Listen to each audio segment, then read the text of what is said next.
All right, guys.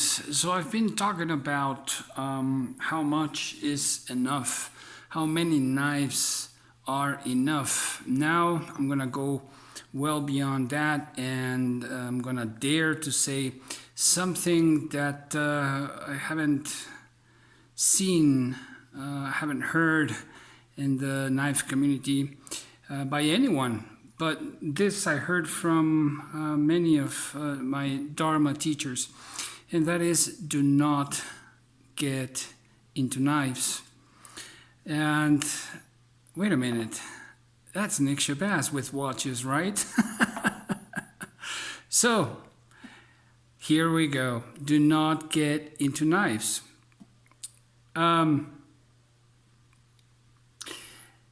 Let's put it this way.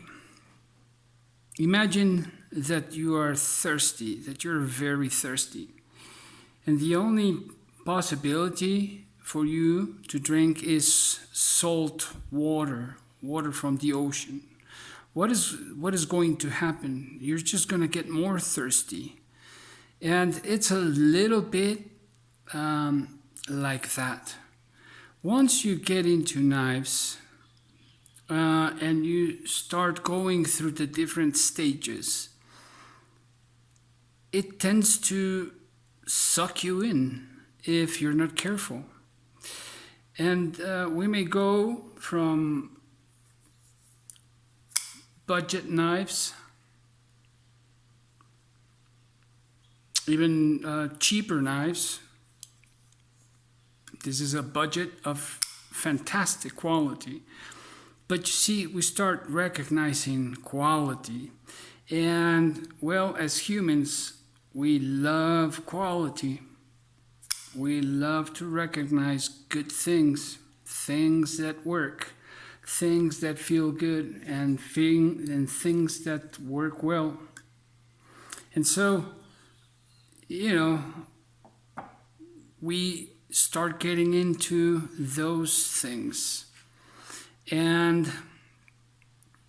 But the thing is, and it's so variable, there are so many possibilities, so many materials, so many blade shapes.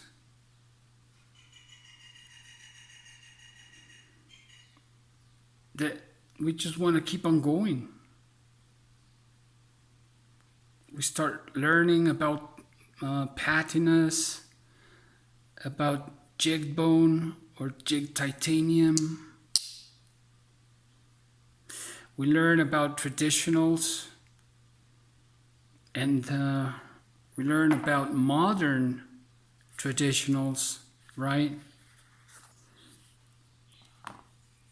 And we start understanding their similarities and their differences, and how awesome that is.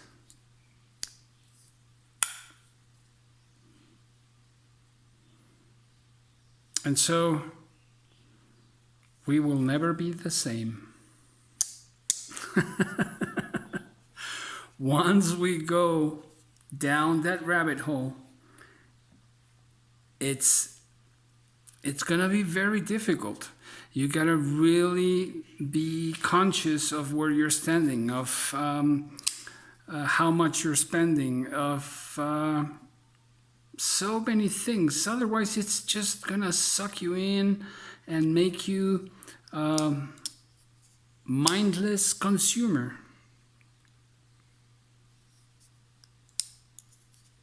Now, heck, that may be okay with many people. In my case, and in the case of this channel, well, that's not what I'm looking for. I'm not looking for mindless consumers, but rather look for people that go into self-discovering path with the knives, and sharing our odysseys.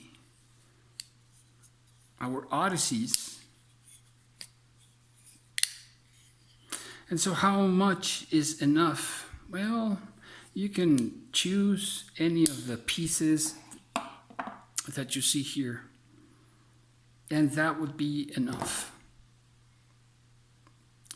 With the exception of the traditionals, I would say these I would carry more in an urban setting, and you can do with those as an office, urban, EDC. Sure, you can. This is more than enough. Absolutely. But I take them as secondary knives, and the rest you see here, they're my primary blades.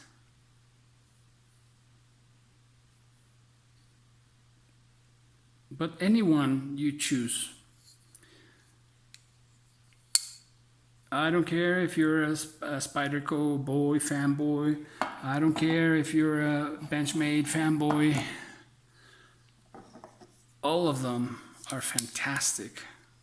Doesn't matter if it's the Spyderco or it's the Benchmade, with the pros and cons of each and every one, because all of them will have something. Whether it's the price, whether it's a blade that doesn't center perfectly, or handles that are not rounded off. Each and every one of these knives is fantastic. Top quality. But then again, you know, this is going to take a pretty high, it's a pretty demanding hobby. And this, I just wrote an article on that, talking about the reasons that we sometimes get out of the knife hobby. One of them being, of course, having a low budget or not being able to continue to acquire knives. And that's always going to be a reason, a good reason, correct? So meaning that it's going to be demanding, of course. Now you can always keep on limit your budget to what you have, but that's rarely going to be the case. And I've seen it too many a times. You end up trading up or selling in order to go up the quality ladder, the price ladder, right? It doesn't matter if we're talking about fixed blades. It's a fantastic little Nesmuk. Or we're talking about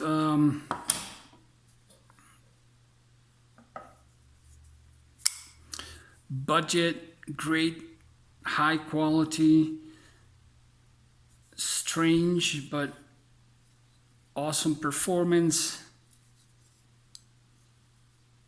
folder.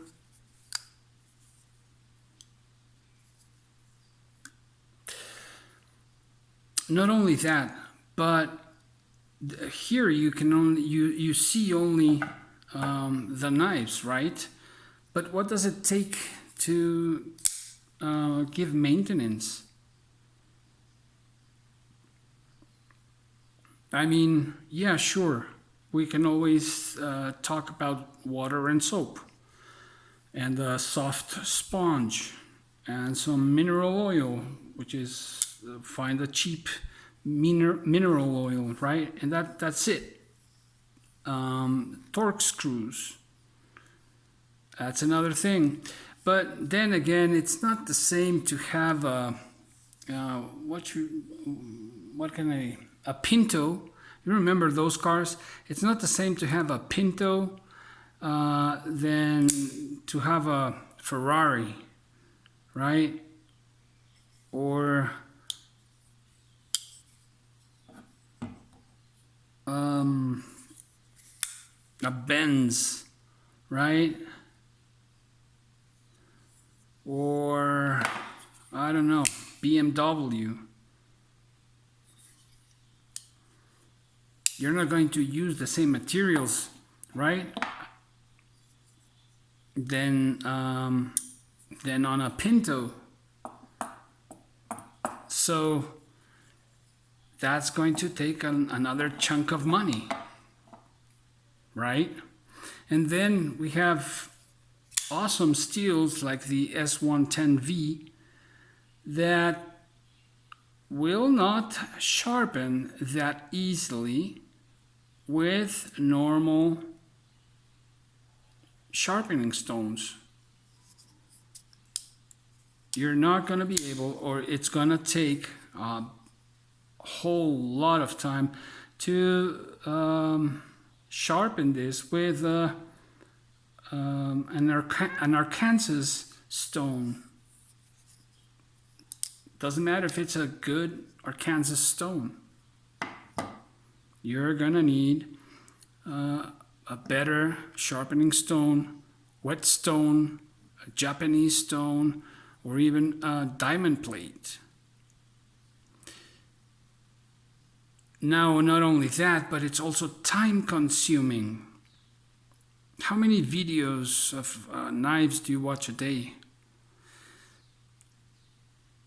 And I'm being here the advocate of the devil, because this is part of what I do. This is part of this is a bigger part of not just a hobby for me. I love to collect, but then again, I'm also in that. I've been in that process of letting go of a whole bunch of my collection. I have sold or traded more than half of my collection already, and I'm down to some 50 pieces or so. I've been increasing the quantity with these darn beautiful things called Jack Wolf knives. They're just awesome. But you see, and then I'm always choosing between, okay, which would be my Magnificent 7, and those would be that bottom line that I would like to keep.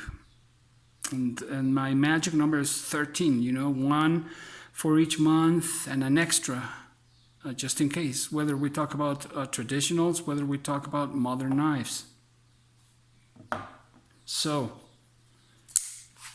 it takes money, it takes time that you could spend with family, time that you could spend learning something else.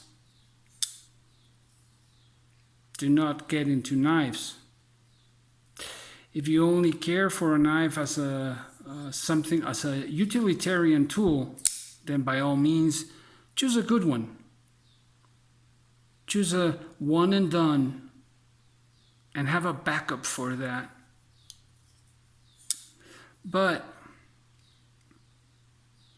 if you do get in, then by all means, learn to balance yourself. Learn to enjoy what you have for the time you have it. Be careful with the hunger, with the desire, because we just received something that as wonderful as this, and we haven't stopped enjoying this, and a day later something like this arrives that makes us forget about this, and we get this into hand,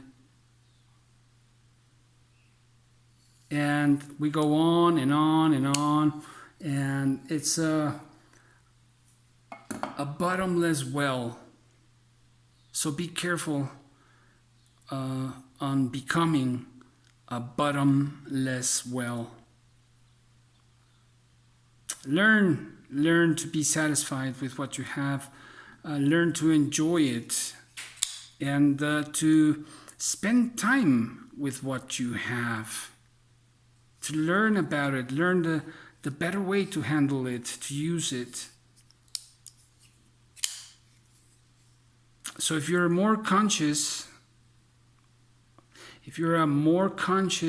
buyer, not a consumer, but rather a buyer, if you're a more conscious collector, then by all means, welcome. Other than that, do not get into knives.